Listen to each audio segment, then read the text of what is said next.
but she, out of her poverty, has put in everything she had. What is this everything?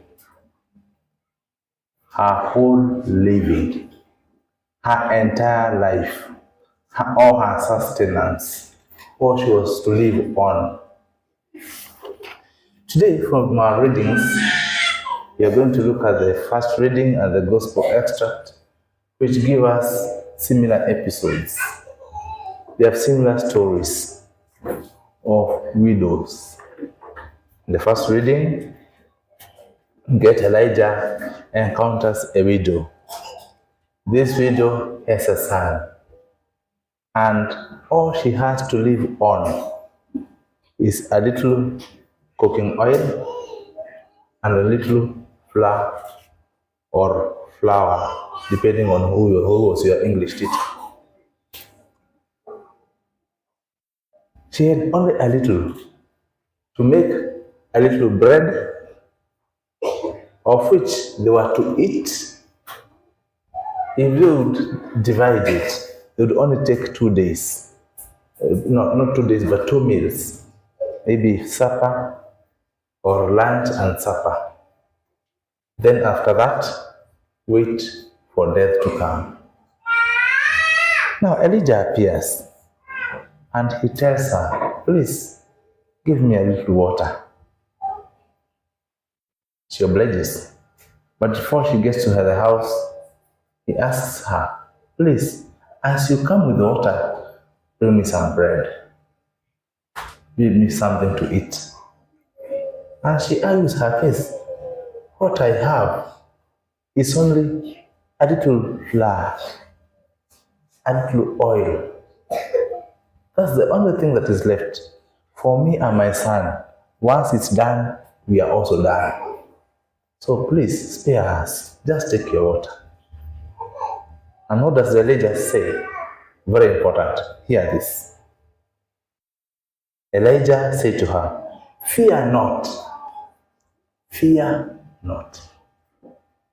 And today, we are going to look at that. Fear not.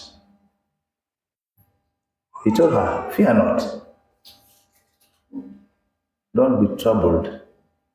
Just oblige. Just obey. Go and prepare. What does that mean? It literally means she's to risk, isn't it? To risk her life. To die with her son before the right time to die.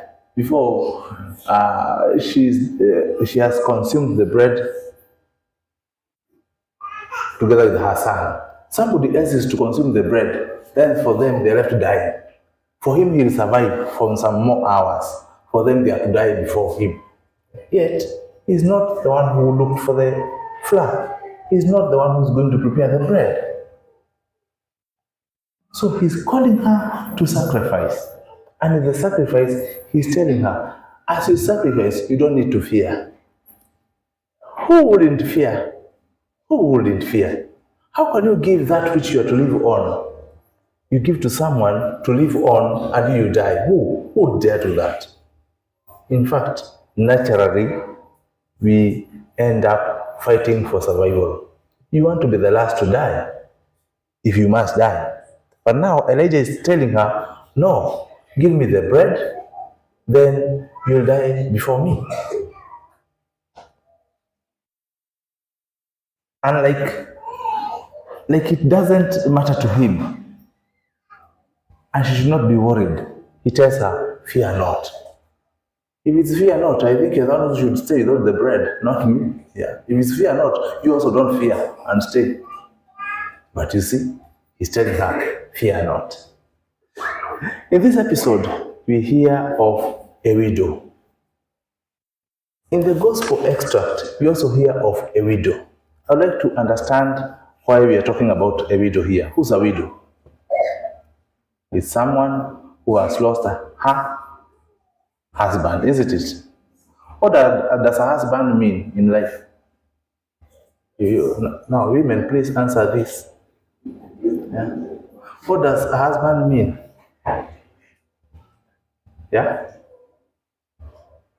Okay. The setup in which the gospel is written is like what we have had in the past. Unlike today when singles are becoming more than the married. Those times, it's like what we have also in our culture. It is expected that every woman must be. That's our culture. And we may not change it, and we will not change it anyway. And that's the way it is. In fact, even the mind of God is like that. God created woman and man. Yeah, so he brought about marriage. Anyway, I'm not condemning anyone, please. Now, when we talk about a widow, you're talking about a lady who was married and her husband has passed on. What does a husband mean to one who was married? It means he was the source of her livelihood. Because the woman was mke nyumbani. So the man will go and source for whatever they needed. So once he's dead, it means you're also dead. It will be a very challenging moment in your life. It will be a very tormenting time in your life. And so she's in that state. And she has nobody to run to. She would have ran to her husband. Now she has nobody to give her security, give her clothing, give her food, to take care of her son, even teach the precepts pertaining to family life and the morals that they are supposed to be impacted on the children. Nobody to teach, nobody to guide the family. So she's just there, helpless and just waiting for things to collapse in her hands. And now, in that desperate situation, the only thing that is left is her son and the little flour. And now somebody comes and says, please, some bread. The same in the gospel extract. Here she is, a widow with nothing. The only thing she had was a little coin, equal to 5 cents. And she gives in the treasury, sadaka, she offers. And Jesus praises her. He says that she has given more than the rest. Now, with these two women, what they have done is that they have given all they had to live on. Why did they give? They gave because, one, they were obedient. In the first reading, that lady was obedient to the prophet. It was not as easy as you and I may think that it was easy for her to believe it's a prophet. Even a liar can come around. It's so hard to know who's a true prophet and who's a liar. But with blind obedience, she offered the little she had, which put her in this situation whereby she was to die first before the prophet. So she gave all she had. She sacrificed all she had for the sake of the prophet so that he can be alive. In the gospel extract, this lady has given all her riches so that the gospel can be propagated. What about her? She goes and dies. She has nothing to live on. She has given all she has. These two ladies, they are very obedient. One obedient to the call of the prophet, the other one obedient to the call of giving sadaka, tai, fungula kumi, or whatever you may call it. Obedient to the law of God for the propagation of faith. The other thing that we have with these ladies, the prophet tells the first lady in the first reading here, fear not. Fear not. Inasmuch as there are so many insecurities in life, you don't need to fear. Inasmuch as death is imminent, once your flour and is done, you will die. You don't need to fear about death. This lady in the gospel extract, she gives all her wealth. She doesn't fear. I've given it to God. God will take care of me. She doesn't fear. What is really in the hearts of these two ladies? These two ladies do not fear only because they have faith. Did you know that faith and fear never go the same way. Fear and faith never go the same way. Faith goes with courage. One who has courage is a person who has faith. One who has fear, one who is timid, has no faith. What happens to one who has fear? One who is timid, one who fears.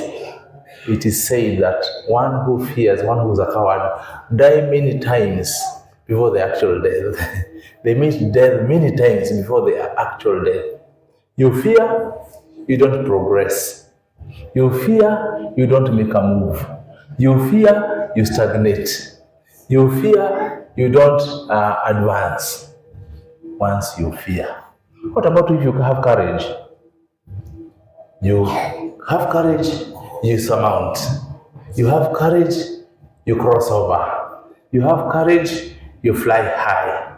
You have courage, you end up standing for a long time. You have courage, you prosper. You have courage, you have strong faith. Let us bring all these things into our ordinary life.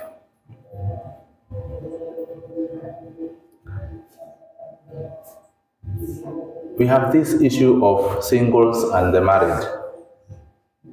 And the married feel they are better off than the singles. Is it not true? It is true. Even if you don't say it, I know it is true. They feel they are more stable than those who are singles. I'm not encouraging you to be single. I'm not saying that those who are married, they will be saints. But the thing is this. Did you know you who is single, you are even in a better position than the married? I don't know whether you knew that. Because you're able to carry your own burdens alone. You know, even those who are married, at one point, they'll be single. Don't you know that? Because they not die together. One must die before. So at the end of the day, one must remain even before you met. Why are you not single? So we have all been single at one point, and we'll end up being single at a certain point. You see, what happens to that single person? That person has nobody to rely on, and so ends up getting the courage to live on. Not relying on anyone, you live on. You know all the challenges that come your way, it is you and only you to face them.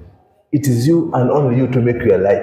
It's you and only you to sustain your family, including your own self. Therefore, you end up having courage. No wonder those who are single, they have a lot of faith. They are very firm in faith. They don't fear. They don't fear. In fact, that's why even in life, you find they are very successful. They have one who's single. I don't mean now married. Let us look at single in a different manner. One who's single, in that you have no godfather or godmother to hold you by the hand, to lead you, to look for employment for you. What do? You tarmac yourself, isn't it? You are single. Yes, looking for the job, you are single. And therefore, you encourage your own self. You believe in yourself. You go, you are turned away. You don't die hard. You move to the next door. You go, somebody throws your papers down. You pick your papers, and you say, once someone throws your papers down, he has also thrown your heart. It is in pieces. You recollect, pick your pieces of the heart, reassemble, pick your pieces of the papers, and you move on. Go and look for another employment. You move around with sausages and those hot dogs. Oh, dogs are hot, yeah. Hot dogs. You sell today, tomorrow you are someone ends up not paying. It collapses. What do? Do you go home, sit and wail? No, you go. Begin maka. After Mikebe, you begin maka. After that, somebody, Kanjo, they come and topple everything down. What do? You go and try something else. You don't die hard. You're a person of great faith. And that's why, in as much as you have not moved that far, but in fact, you have moved far because you are still living, you are still moving, you are still paying your bills. Because you had no fear, you took no fear. But those who are held by their families, held by their spouses, held by their relatives, held by this godfather or godmother, those ones, I feel for them. Because their people will end up fearing being alone. And therefore, when these who have been supporting you withdraw, you are finished. Fear creeps in. We are being encouraged today that you and I should be people who are very courageous, who have no fear, who are ready to give all that we have to live on. I know today we have mchango. Just give what you have to live on. Give generously, like this lady. Give. Have no fear. After all, who gives us? God, isn't it? If your house burnt up today, with all your documents and all the money you had, you think you wouldn't live tomorrow? You will live, isn't it? Those who are living at the riverbank and their houses were demolished and everything swept away, are they not living? Yeah. You think they have no beds? They have beds, in as much as those bulldozers they crawled over. They have beds. If they don't have beds, sleep does not come from a bed. It comes from within, isn't it? Even if you lay a cat on, you can still sleep, isn't it? Yeah, you sleep 2-3 days, the fourth day, you have a bed. Because God is with you. So you're being encouraged today. Do not die hard.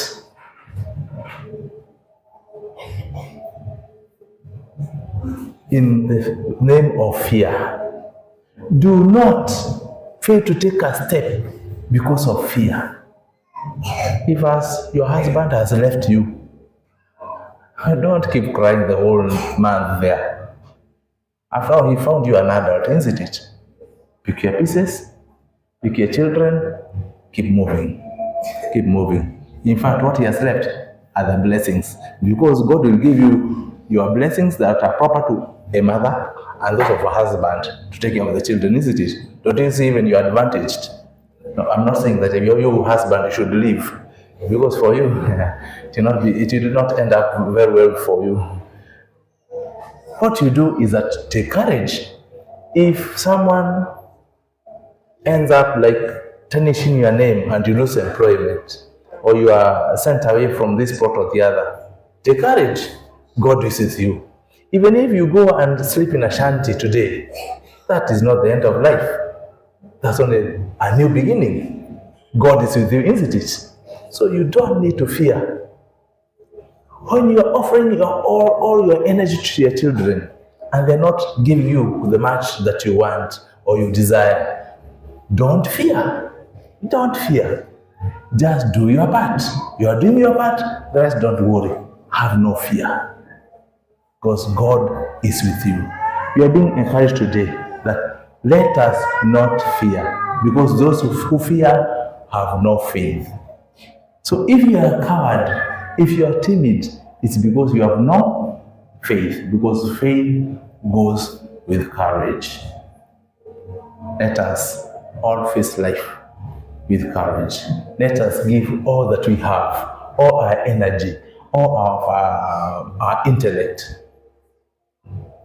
for the service of God and man without fear, because we are a people of faith.